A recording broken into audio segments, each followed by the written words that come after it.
Working with adjustment layers in the video side of Photoshop is pretty much the same as working with adjustment layers on the regular side of Photoshop. There are a couple of differences, and I want to show you those differences here inside this lesson.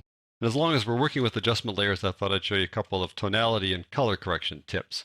So to follow along, go to Working Files and open up Photoshop PSD files, then open up 0604 Adjustment Layers.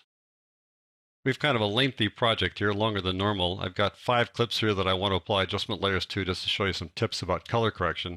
Then I've got a group of clips here that I edited together, these two folks walking along this path, just to give you an example of how you might want to shoot and edit together something as simple as 2 people walking on a path. And then I'm going to apply an adjustment layer to cover up all of these clips at once here at this end, which is a little bit different than the normal way that you use adjustment layers inside the video side of Photoshop. So let's just take a look at this first clip here and click on it. And I want to take a look at the histogram. So I'm going to change this histogram from what it is now to something that's a little more effective when working with tonality. So I click on this little drop-down panel menu there. I'm going to change it to the expanded view, a little bit bigger there. I want to change it from colors to luminosity because we're dealing with luminosity here, not with color. I'm just taking a look at it, and I can see that it's a little too bright, too many highlights and too many shadows here, too much black and too much white. So I want to tone that down a bit. And one easy way to do that is to apply levels to that clip. Now that clip is down here called tonality correction. So I'm going to apply levels to it. As long as it's active like this, I'm going to go find levels right there and click on levels. It's an adjustment layer. And it adds the adjustment layer and it automatically clips it to the video clip. If you see what I mean. It automatically clips it such that it affects only this clip. Now normally when you apply an adjustment layer, it affects everything below it that's visible. Here it's just applying to that one clip, sticking to that clip. That's a little difference when you work with adjustment layers here inside the video side of Photoshop.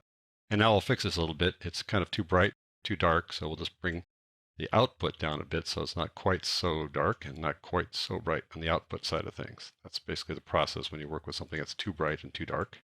You adjust the output as opposed to the input. Then we can adjust the gamma here in the middle to just overall contrast like that. Okay, let's go to the next one here. Okay, we'll just pop this in a little bit like that.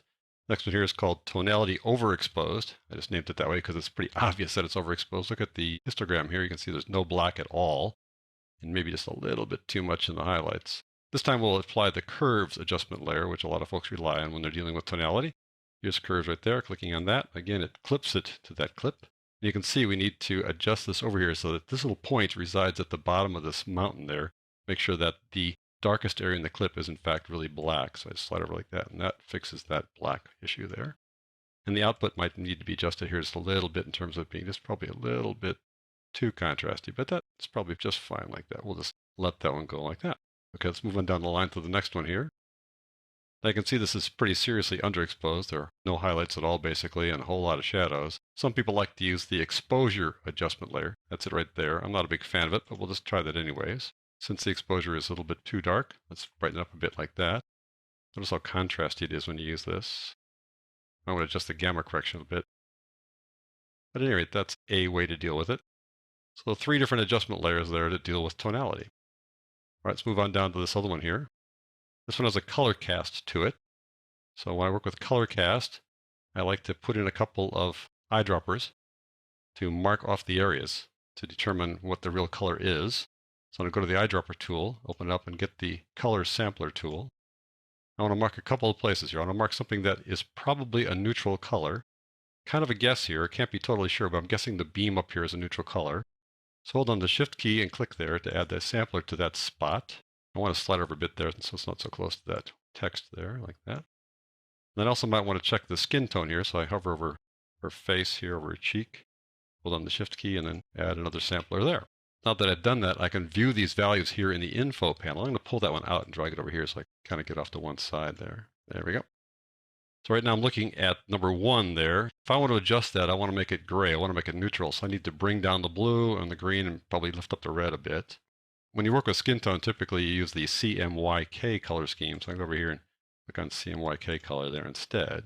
Your goal with CMYK, we want to have the magenta and yellow more or less the same, and cyan somewhat less than that.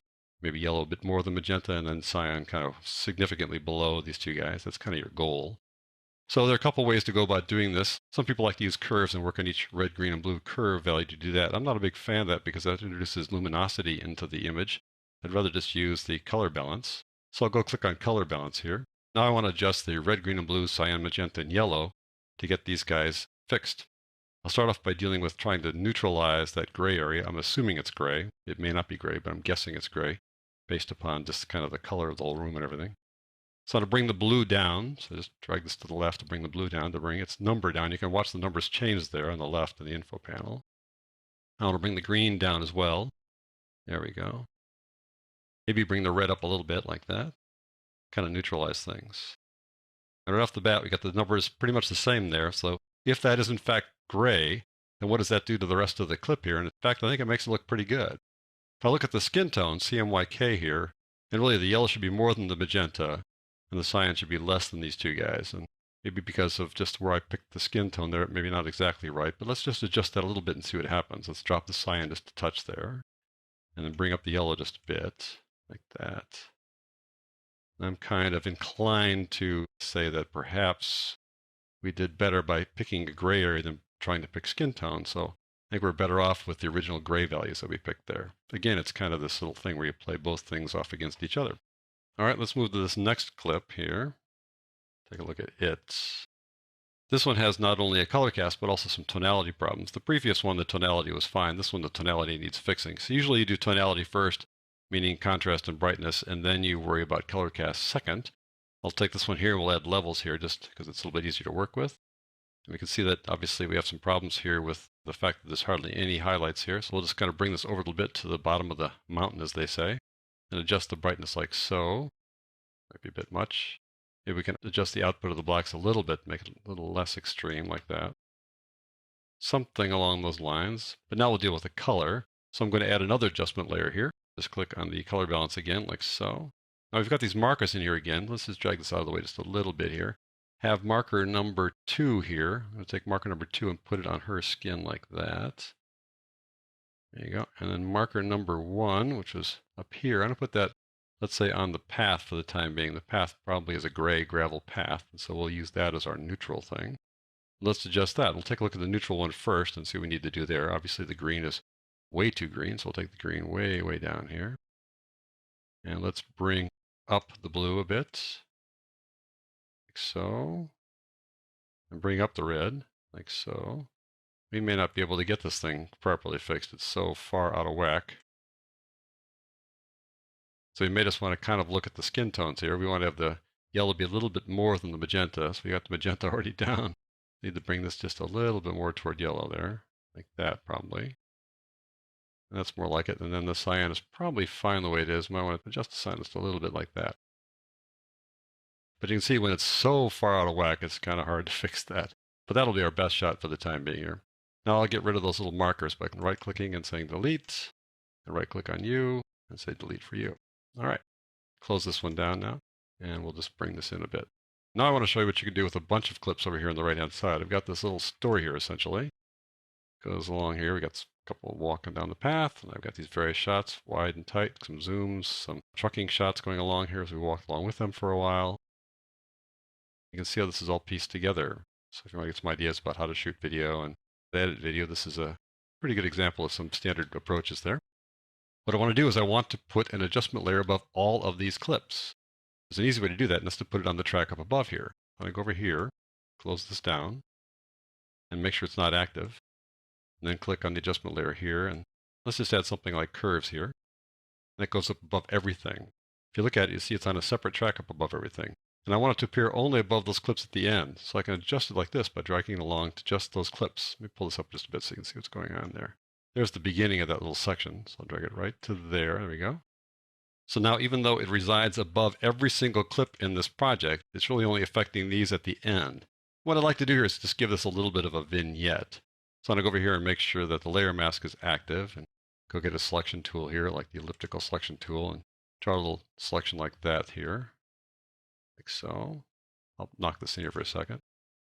And I'm going to fill that with black. So I just go edit, fill, black. Okay. That means that the white area here will be something that's affected by this particular adjustment layer. I do Control or Command D to deselect that little selection there. I'll go back to the adjustment layer now. Open it up. I'm going to switch over to the mask side of it. I'm going to change the feather. Make it kind of a soft feather. Go back to U, We'll make things darker. Just put a little vignette on it like that. There you go. And now this vignette will affect every clip there, not just the clip that it's over. There'll be just a little vignette over all of those guys, just to kind of focus your attention toward the center. And just to check and make sure, is there a vignette there or not? Can you tell? If I turn it off, let's see what happens. There it is. There's a vignette. A little subtle, but that's the purpose of the game, right? So that's how you can apply an adjustment layer over a group of clips rather than over a single clip. So in addition to the default behavior of having adjustment layers clipped to each individual clip, they affect only the clip that's directly beneath them rather than clips all the way down the line. And you can also apply an adjustment layer such that affects a collection of clips, a group of clips all at once. No need to apply an adjustment layer for every individual clip.